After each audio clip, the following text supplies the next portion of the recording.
KPCC പ്രസിഡന്റായി സണ്ണി ജോസഫ് ചുമതലയേറ്റു. ഇന്ദിരാഭവനിലെത്തിയായിരുന്നു ചുമതലയേറ്റത്. മുൻ KPCC president K. Sudhakaran Sunny ജോസഫിന് ചുമതല കൈമാറി.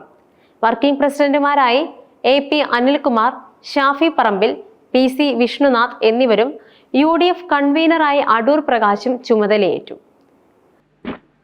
ഈ സമ്മേളനത്തിന്റെ പ്രിയങ്കരനും ബഹുമാന്യനുമായ അധ്യക്ഷൻ എൻ്റെ ജ്യേഷ്ഠ സഹോദരൻ ശ്രീ K. സുധാകരൻ ഈ സമ്മേളനം ഉദ്ഘാടനം ചെയ്ത കണ്ണൂർ ജില്ലയും പിന്നീട് കേരള സംസ്ഥാനവും ഇന്ത്യൻ ദേശീയ രാഷ്ട്രീയത്തിന് നൽകിയിട്ടുള്ള കരുത്തുറ്റ സംഭാവനയായ അഖിലേന്ത്യാ കോൺഗ്രസ് കമ്മിറ്റിയുടെ സംഘടനാ ചുമതലയുള്ള general secretary Shri KC Venugopal MP, പ്രിയപ്പെട്ട പ്രതിപക്ഷ നേതാവ് Shri VD Satheesan, Shri Ramesh Chennithala, Shri MM Hasan, Shri K. Muraleedharan, ഇന്ന് ഞങ്ങൾ ഒന്നിച്ച് ചുമതലയേൽക്കുമ്പോൾ നമുക്കെല്ലാവർക്കും അറിയാം UDFിൻ്റെ പുതിയ കൺവീനർ ശ്രീ അടൂർ പ്രകാശ്, അതുപോലെ തന്നെ ശ്രീ ഷാഫി പറമ്പിൽ, PC വിഷ്ണുനാഥ്, AP അനിൽകുമാർ ഉൾപ്പെടെയുള്ള വർക്കിംഗ് പ്രസിഡന്റന്മാർ, ശ്രീ കൊടിക്കുന്നിൽ സുരേഷ് ഉൾപ്പെടെയുള്ള വർക്കിംഗ് കമ്മിറ്റി അംഗങ്ങളെ, ശ്രീമതി ദീപാദാസ് മുൻഷി ഉൾപ്പെടെയുള്ള ദേശീയ നേതാക്കന്മാരെ, നല്ലവരായ സഹപ്രവർത്തകരെ, KC ജോസഫ് ഉൾപ്പെടെയുള്ള ജ്യേഷ്ഠ സഹോദരന്മാരെ, പ്രിയമുള്ള സഹപ്രവർത്തകരെ, സുഹൃത്തുക്കളെ, ഞാൻ എല്ലാവർക്കും നന്ദി പറയുന്നതിന് വേണ്ടിയാണ് ഇവിടെ നിൽക്കുന്നത്. അഖിലേന്ത്യാ കോൺഗ്രസ് കമ്മിറ്റി ഞങ്ങളുടെ ഈ ടീമിനെ കേരളത്തിലെ കോൺഗ്രസിനെ കൂട്ടായി നയിക്കാൻ നിയോഗിച്ച ആ വാർത്ത അറിഞ്ഞ സമയം മുതൽ ഞങ്ങൾക്ക് ആവശ്യമായ പ്രോത്സാഹനവും പിന്തുണയും നൽകുന്ന നിങ്ങൾ ഓരോരുത്തർക്കും, ഇവിടെ വരുന്നവർക്കും വരാൻ കഴിയാതെ ഞങ്ങളെ വിളിച്ച് എല്ലാവിധ അഭിനന്ദനങ്ങളും ആശംസകളും പിന്തുണയും അറിയിച്ച എല്ലാവർക്കും പ്രത്യേകമായിട്ടുള്ള നന്ദിയും കടപ്പാടും അറിയിക്കുകയാണ്. രാവിലെ 9:30 മണിക്ക് വന്ന് ഈ ഹാള് തിങ്ങി നിറഞ്ഞു നിൽക്കുന്ന ആളുകളാണ്. ഒരുപാട് പേർക്ക് ഇങ്ങോട്ട് കയറി വരാൻ കഴിയാത്ത സാഹചര്യമുണ്ട്. AC വർക്ക് ചെയ്യുന്നുള്ള ധാരണയിൽ വാതിലുകളും ജനലുകളും അടച്ചു. പക്ഷേ നേരെ AC നന്നായിട്ട് വർക്ക് ചെയ്യുന്നില്ല, നല്ല ചൂടുണ്ട്. എങ്കിൽ പോലും എല്ലാവരും കാത്തു നിൽക്കുകയാണ് ഈ സംസ്ഥാനത്തെ കോൺഗ്രസിന്റെ മുന്നേറ്റത്തിന്റെ കൂട്ടായ്മയിൽ അണിചേരുന്നതിന് വേണ്ടിയാണ് എല്ലാവരും കാത്തു നിൽക്കുന്നത്. ഇവിടെ ശ്രീ ഷാഫി പറഞ്ഞതുപോലെ AK ആന്റണി KPCCയുടെ പ്രസിഡന്റ് ആയിരുന്നപ്പോൾ ഒരു വിദ്യാർത്ഥി മാത്രമായിരുന്ന, മുദ്രാവാക്യം വിളിച്ചു കൊടുത്ത ഒരു വിദ്യാർത്ഥിയായിരുന്ന അന്ന് AK ആന്റണി ഉളിക്കലിലെ പരിപാടി കഴിഞ്ഞ് പിറ്റേ ദിവസം പയ്യാവൂരാണ്. ഞാൻ വീട്ടിൽ പോയി, 2 മൈൽ ദൂരെയുള്ള എൻ്റെ വീട്ടിൽ പോയി അന്നത്തെ എൻ്റെ ഷർട്ടും മുണ്ടും ആ നോലിയിൽ അലക്കി പിറ്റേ ദിവസം രാവിലെ തേച്ച് രാവിലെ 10 മണിക്ക് പയ്യാവൂരിലേക്ക് നടന്നെത്തി അനൗൺസ്മെന്റിന്റെ വണ്ടിയിൽ ഞാൻ വീണ്ടും കയറിയത് ഓർമ്മിക്കുകയാണ്. അപ്പൊ അങ്ങനെയുള്ളൊരു സാധാരണ കാർഷിക മേഖലയിൽ നിന്ന് നേരത്തെ KCM എന്നോട് പറഞ്ഞു, ഞങ്ങൾ വീട്ടിൽ ചെന്നപ്പോൾ AK ആന്റണിയും പറഞ്ഞു, മലയോരത്ത് നിന്ന് ആദ്യമായിട്ട് കേരളത്തിലെ കോൺഗ്രസിന് ഒരു പ്രസിഡന്റ് ഉണ്ടാകുന്നു. എന്നെ ഈ കാര്യത്തിൽ എന്നെ പ്രോത്സാഹിപ്പിച്ച, എന്നെ അംഗീകരിച്ച, എന്നെ നിയമിച്ച അഖിലേന്ത്യാ കോൺഗ്രസ് കമ്മിറ്റിയോടും കേരളത്തിലെ മുഴുവൻ നേതാക്കന്മാരോടും സഹപ്രവർത്തകരോടും എനിക്കുള്ള നന്ദി ഞാൻ അറിയിക്കുകയാണ്. വിദ്യാഭ്യാസ കാലത്തൊക്കെ പ്രയാസങ്ങളുണ്ടായിരുന്നു, കഷ്ടപ്പാടുകളുണ്ടായിരുന്നു. എൻ്റെ ചാച്ചനും അമ്മച്ചയും വർഷങ്ങൾക്ക് മുമ്പ് മരിച്ചുപോയി. അവരെ ഞാൻ നന്ദിയോടെ കഷ്ടപ്പെട്ട് ഞങ്ങളെ പഠിപ്പിച്ച എൻ്റെ മാതാപിതാക്കളെ നന്ദിയോടെ ഓർമ്മിക്കുന്നു. തെറ്റുകളും കുറ്റങ്ങളും വീഴ്ചകളും ചൂണ്ടിക്കാട്ടിയ മുതിർന്ന സുഹൃത്തുക്കളെയും സഹപ്രവർത്തകരെയും പ്രത്യേകം നന്ദിയോടെ ഓർക്കുന്നു. എല്ലാ കാലത്തും എനിക്ക് എൻ്റെ അധ്യാപകർ നല്ല പ്രോത്സാഹനവും നല്ല ശിക്ഷണവും നൽകിയിട്ടുണ്ട്. ആ അധ്യാപകരോട് ഞാൻ പ്രത്യേകമായിട്ടുള്ള കടമയും നന്ദിയും അറിയിക്കുകയാണ്. ഇവിടെ പറഞ്ഞതുപോലെ കേരളത്തിലെ കോൺഗ്രസിന്റെ ഈ നേതൃനിരയെ പ്രഖ്യാപിച്ചത് പൂർണ്ണമല്ല, ഇനിയും ഇതിനെ പൂർണ്ണമാക്കേണ്ടതുണ്ട്. മുതിർന്നവർ കൂടുന്നതാണ് ഈ നേതൃനിര. ഇന്ന് രാവിലെ എന്നോട് മാധ്യമ സുഹൃത്തുക്കൾ ചോദിച്ചു, വർക്കിംഗ് പ്രസിഡന്റന്മാര് എന്താ അതിന്റെ ഉദ്ദേശം? ഞാൻ പറഞ്ഞു, വർക്കിംഗ് പ്രസിഡന്റന്മാർ മാത്രമല്ല, അവര് ഹാർഡ് വർക്കിംഗ് പ്രസിഡന്റന്മാരായിരിക്കും എന്ന് പറഞ്ഞു. അതിവരെ 3 പേരെ ഉദ്ദേശിച്ചാണ്. വർക്കിംഗ് പ്രസിഡന്റന്മാർ, they will be hard working presidents. സധൈര്യം പറയാൻ വേണ്ടി എനിക്ക് സാധിക്കും. അതുപോലെ ഒന്നുകൂടി ആ ഹാർഡ് വർക്ക് കപ്പിൾഡ് വിത്ത് ടീം വർക്ക്, കൂട്ടായ്മയിൽ അധിഷ്ഠിതമായ ഒരു പ്രവർത്തനമായിരിക്കും നമുക്ക് കേരളത്തിൽ ആവശ്യമെന്ന കാര്യത്തിൽ സംശയമില്ല. ഇന്നത്തെ ദിവസത്തിന്റെ പ്രത്യേകത അറിയാം.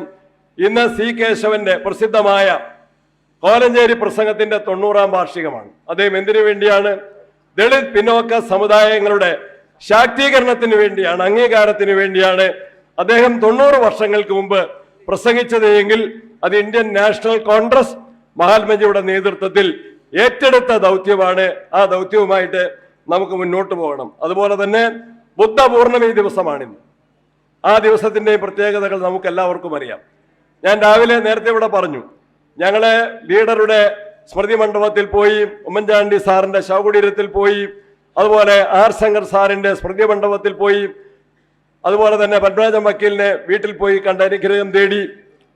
ഞാൻ ഇന്ന് രാവിലെ കണ്ണൂരിൽ നമ്മളുടെ പ്രസിദ്ധനായ സാംസ്കാരിക നായകനും ചെറുകഥാകൃത്തുമായ ടി പത്മനാഭൻ പപ്പേട്ടനെ വിളിച്ചിട്ട് ഞാനൊരു അനുഗ്രഹം ചോദിച്ചു വാങ്ങി. പപ്പേട്ടൻ പറഞ്ഞ് ഇങ്ങോട്ട് വിളിച്ചായിരുന്നു, പലവട്ടം വിളിച്ചിട്ട് കിട്ടിയില്ല, ഏതായാലും നന്നായി എന്ന് പറഞ്ഞു. ഞാൻ പപ്പേട്ടനെ വിളിക്കാൻ കാരണം അദ്ദേഹം ഇന്ന് ജീവിച്ചിരിക്കുന്ന രാജ്യത്തെ കോൺഗ്രസ്സുകാരിൽ 95 വയസ്സ് കഴിഞ്ഞ പപ്പേട്ടൻ സാംസ്കാരിക സാഹിത്യ രംഗത്തെ അദ്ദേഹത്തിന്റെ പ്രാധാന്യം നമുക്ക് എല്ലാവർക്കും അറിയാം.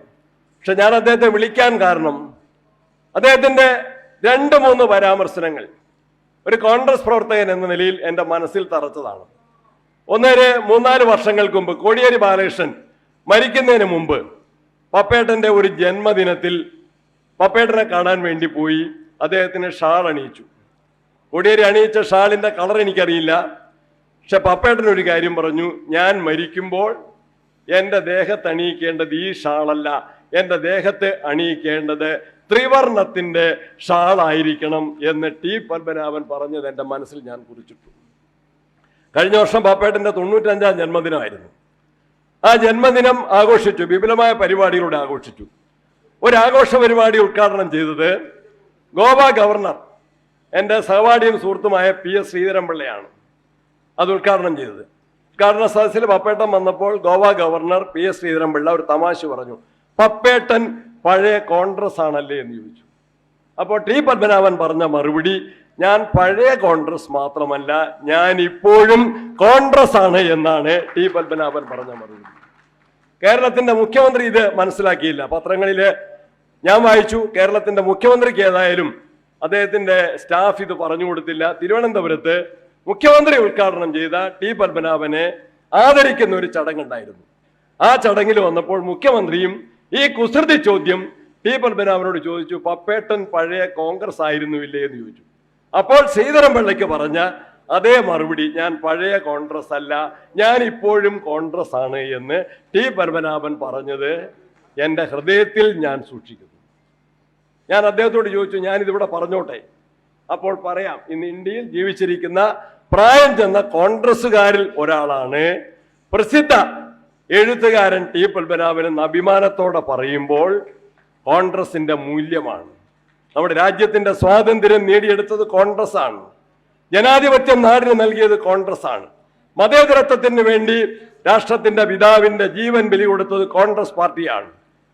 രാജ്യത്തിന്റെ ഐക്യത്തിന് വേണ്ടി ഇന്ദിരാ പ്രിയദർശിനിയുടെ ജീവനാണ് നമുക്ക് നഷ്ടപ്പെട്ടത് എങ്കിൽ ലോകത്തിന്റെ സമാധാനത്തിന് വേണ്ടി രാജീവ് ഗാന്ധിയുടെ ജീവൻ നമുക്ക് നഷ്ടമായി. പണ്ഡിറ്റ് ജവഹർലാൽ നെഹ്റുവാണ് രാഷ്ട്രത്തിന്റെ ശില്പി. ഇന്ത്യൻ നാഷണൽ കോൺഗ്രസ് ആണ് ഇന്ത്യയെ നിർമ്മിച്ചത്. ഐക്യത്തിന്റെ കണ്ണി ഇന്ത്യൻ നാഷണൽ കോൺഗ്രസ് ആണ്. ഐക്യം തകർക്കാൻ വേണ്ടി ഇന്ന് ശ്രമിക്കുന്ന ശക്തികൾ നമുക്ക് മനസ്സിലാക്കാം. ബ്രിട്ടീഷ് ഭരണത്തിൽ എതിരായി ഉയർന്നു വന്ന ദേശീയ പ്രസ്ഥാനത്തെ നേരിടാൻ കഴിയാതെ ബ്രിട്ടീഷുകാര് സ്വീകരിച്ച തന്ത്രം നമ്മൾ ചരിത്രത്തിൽ പഠിച്ചിട്ടുണ്ട്. ഡിവൈഡ് ആൻഡ് റൂൾ, ഭിന്നിപ്പിച്ചു ഭരിക്കുക. അതായിരുന്നു ബ്രിട്ടീഷുകാര് അക്കാലത്ത് സ്വാതന്ത്ര്യ സമരത്തിനെതിരായി സ്വീകരിച്ച തന്ത്രമെങ്കിൽ ഇന്ന് കേന്ദ്രത്തിൽ BJP, ഇന്ത്യയിൽ അതേ കുതന്ത്രം സ്വീകരിക്കുന്നു. അവർ ശ്രമിക്കുന്നത് ഡിവൈഡ് ആൻഡ് റൂൾ പോളിസി ഇന്ത്യയിൽ നടപ്പിലാക്കാനാണ്. അതിനെ എതിർക്കാൻ ആർക്ക് സാധിക്കും? അതിനെ തടയാൻ കോൺഗ്രസിന് മാത്രമേ സാധ്യമാകൂ. മാർക്സിസ്റ്റ് പാർട്ടിക്ക് സാധിക്കുമോ? മാർക്സിസ്റ്റ് പാർട്ടി ഒരു കാലത്ത് നമ്മൾ കേരളത്തിൽ കേട്ട മുദ്രാവാക്യം എന്താണ്? ബംഗാൾ, കേരളം, ത്രിപുര. ബംഗാൾ, കേരളം, ത്രിപുര, ആ 3 സംസ്ഥാനങ്ങൾ അതിലൂന്നി ഞങ്ങൾ ചെങ്കോട്ടയിലും ചെങ്കൊടി പാറിക്കും എന്നാണ് മാർക്സിസ്റ്റ് പാർട്ടി പറഞ്ഞതെങ്കിൽ ഇന്ന് ബംഗാളിൽ അവരുണ്ടോ? ത്രിപുരയിൽ അവരുണ്ടോ? കേരളത്തിലും പാർലമെന്റ് ഇലക്ഷനിൽ അവരുടെ സ്ഥിതി എന്താണ്? സത്യത്തിൽ എൻ്റെ മറ്റൊരു സഹപാഠി AK ബാലൻ അവസാനം പറയേണ്ടി വന്നില്ലേ, ഇങ്ങനെ പോയാൽ നമ്മുടെ ചിഹ്നം ഈനാമ്പേച്ചിയും അരപ്പട്ടിയായിരിക്കും എന്ന് മാർക്സിസ്റ്റ് യോഗത്തിൽ AK ബാലന് തന്നെ പറയേണ്ടി വന്നു എങ്കിൽ ഇന്ത്യ രാജ്യത്ത് മാർക്സിസ്റ്റ് പാർട്ടി എവിടെയില്ല. ഇന്ത്യ രാജ്യം അവർക്കുണ്ടാക്കാൻ സാധിക്കുന്ന മൂന്നാം മുന്നണി ഒരു ഘട്ടത്തിൽ അവർ പറഞ്ഞു കോൺഗ്രസിനും BJPക്കും ബദലായിട്ട് മൂന്നാം മുന്നണിയാണ് മാർക്സിസ്റ്റ് പാർട്ടി ആഗ്രഹിക്കുന്നതെങ്കിൽ ഇന്ന് ആ മൂന്നാം മുന്നണി ഉണ്ടോ? ജനതാദൾ എവിടെയുണ്ട്? ദേവഗൌഡ എവിടെയുണ്ട്? തെലുങ്ക് ദേശം എവിടെയുണ്ട്? ചന്ദ്രബാബു നായിഡു എവിടെയുണ്ട്? മാർക്സിസ്റ്റ് പാർട്ടിയുടെ കൂടെ കോൺഗ്രസിനെ അല്ലാതെ നേതൃത്വത്തിൽ BJPക്കെതിരെയുള്ള രാഷ്ട്രീയ പോരാട്ടത്തിൽ മതേതര മുന്നണിയുടെ ഭാഗത്ത് നിൽക്കാൻ മാർക്സിസ്റ്റ് പാർട്ടിക്ക് വേറെ ആരെ കിട്ടും? അപ്പൊ യാഥാർത്ഥ്യം മനസ്സിലാക്കാൻ തയ്യാറാകണം. ഇന്ത്യൻ നാഷണൽ കോൺഗ്രസിന് മാത്രമേ മതേതര ഇന്ത്യയെ നയിക്കാൻ മുന്നോട്ട് കൊണ്ടുപോകാൻ സാധ്യമാകൂ. അതാണ് രാഹുൽ ഗാന്ധിയുടെ ഭാരത് ജോഡോ യാത്രയ്ക്ക് ലഭിച്ച അഭൂതപൂർവമായ സ്വീകരണവും അംഗീകാരവും ഞാൻ ദീർഘിച്ചു പോകുന്നില്ല. കേരളത്തിലെ കാര്യങ്ങൾ എല്ലാവരും പറഞ്ഞു. കേരളത്തിലെ പിണറായി സർക്കാരിന്റെ ദുർഭരണം അവസാനിപ്പിക്കണം എന്ന് ജനങ്ങൾ ആഗ്രഹിക്കുന്നു. അഴിമതി മാത്രമല്ല, കണ്ണൂരിൽ നിന്ന് വരുന്ന ഞങ്ങൾക്കറിയാം, ശ്രീ കെ സുധാകരനും KC വേണുഗോപാലിനും KC ജോസഫിനും നന്നായിട്ട് അറിയാം, കണ്ണൂരിൽ ഇപ്പോഴും അക്രമ രാഷ്ട്രീയം അരങ്ങേറുകയാണ്. കഴിഞ്ഞ ദിവസം മലപ്പട്ടത്ത് കോൺഗ്രസ് പതാക നശിപ്പിച്ചു, അതുപോലെ രാഷ്ട്രപിതാവിന്റെ നാമധേയത്തിലുണ്ടാക്കിയ സ്തൂപം നശിപ്പിച്ചു. ആ സ്തൂപം നശിപ്പിച്ചതിനെതിരായിട്ട് ഒരു പ്രതിഷേധ യോഗം സംഘടിപ്പിച്ചപ്പോൾ പരസ്യമായിട്ട് പോലീസിന്റെ മുൻപിൽ വെച്ച് ആ പ്രതിഷേധ യോഗത്തെ പോലും ആക്രമിക്കാൻ കണ്ണൂരിലെ അക്രമ രാഷ്ട്രീയത്തിന്റെ വക്താക്കൾ അവരിന്ന് കേരളം ഭരിക്കുമ്പോൾ അവർ തയ്യാറായി. തലശ്ശേരിയിലെ ക്ഷേത്രോത്സവത്തിൽ അടികൊണ്ട പോലീസുകാരെയാണ് പിണറായി വിജയന്റെ ഗവൺമെന്റ്, മാർക്സിസ്റ്റുകാരുടെ അടികൊണ്ട പോലീസുകാരെയാണ് പിണറായി വിജയന്റെ ഗവൺമെന്റ് സ്ഥലം മാറ്റി അവർക്കാണ് താക്കീത് നൽകിയത് എന്ന് നമുക്ക് മനസ്സിലാക്കാൻ സാധിക്കും. അഴിമതിയുടെ കാര്യം പറയണ്ട. മുഖ്യമന്ത്രിയുടെ മകൾക്കെതിരെ ഉയർന്നു വന്ന അതീവ ഗൗരവമേറിയ അഴിമതി ആരോപണത്തിൽ പത്രക്കാർ ചോദിച്ചപ്പോൾ പിണറായി വിജയൻ ഉത്തരവില്ല. ആ കാര്യത്തിൽ ഉത്തരം പറയാൻ മാർക്സിസ്റ്റ് പാർട്ടിക്ക് കഴിയില്ല. ഞാൻ വിശദീകരിക്കുന്നില്ല. അതുകൊണ്ട് ഈ കാര്യങ്ങളെല്ലാം ഉയർത്തിക്കൊണ്ട് 2025 തദ്ദേശ തെരഞ്ഞെടുപ്പിലും 26 ഷാഫി ഇവിടെ പറഞ്ഞതുപോലെ അസംബ്ലി തെരഞ്ഞെടുപ്പിലും നമ്മുടെ മുന്നണിയെയും പാർട്ടിയെയും വിജയിപ്പിച്ചു കൊണ്ടുവരാൻ സാധിക്കും. 2001 തെന്നല ബാലകൃഷ്ണപിള്ള സാറാണ് ആ ദൗത്യം ഏറ്റെടുത്തത് എങ്കിൽ ഇപ്പോൾ ആ ദൗത്യം ഞങ്ങളെ ഏൽപ്പിച്ച നേതൃത്വത്തിന് ഒരിക്കൽ കൂടി നന്ദി പറഞ്ഞുകൊണ്ട് ഞങ്ങൾ ഒറ്റയ്ക്കല്ല, വി വിൽ ഫൈറ്റ് ടുഗദർ. നമ്മൾ ഒന്നിച്ച് ആ ഉത്തരവാദിത്വം ദൗത്യം ഏറ്റെടുക്കും എന്ന വിശ്വാസത്തിൽ ഹൃദ്യമായ ഈ ചാർജ് എടുക്കൽ ചടങ്ങ് സംഘടിപ്പിച്ച ഇതിൽ സംബന്ധിച്ച എല്ലാവർക്കും പ്രഖ്യാപിച്ച അന്നു മുതൽ ഞങ്ങൾക്ക് നൽകുന്ന മാധ്യമ പിന്തുണയ്ക്കും നല്ലവരായ ജനമനസ്സിന്റെ അംഗീകാരത്തിനും ഒരിക്കൽ കൂടി നന്ദി പറഞ്ഞ് എൻ്റെ വാക്കുകൾ അവസാനിപ്പിക്കട്ടെ. നമസ്കാരം. പുതിയ KPCC അധ്യക്ഷന് ചുമതല കൈമാറുന്ന ചടങ്ങിൽ തന്റെ കാലയളവിലെ നേട്ടങ്ങൾ കെ സുധാകരൻ എണ്ണി പറഞ്ഞു. തിരഞ്ഞെടുപ്പുകളിൽ തിളക്കമാർന്ന ജയം നേടാൻ സാധിച്ചുവെന്നും ഭൂരിപക്ഷ കണക്കുകളിലും കോൺഗ്രസിന് തന്റെ കാലയളവിൽ മികച്ച നേട്ടങ്ങൾ ഉണ്ടായെന്നും കെ സുധാകരൻ അഭിപ്രായപ്പെടുന്നുണ്ട്.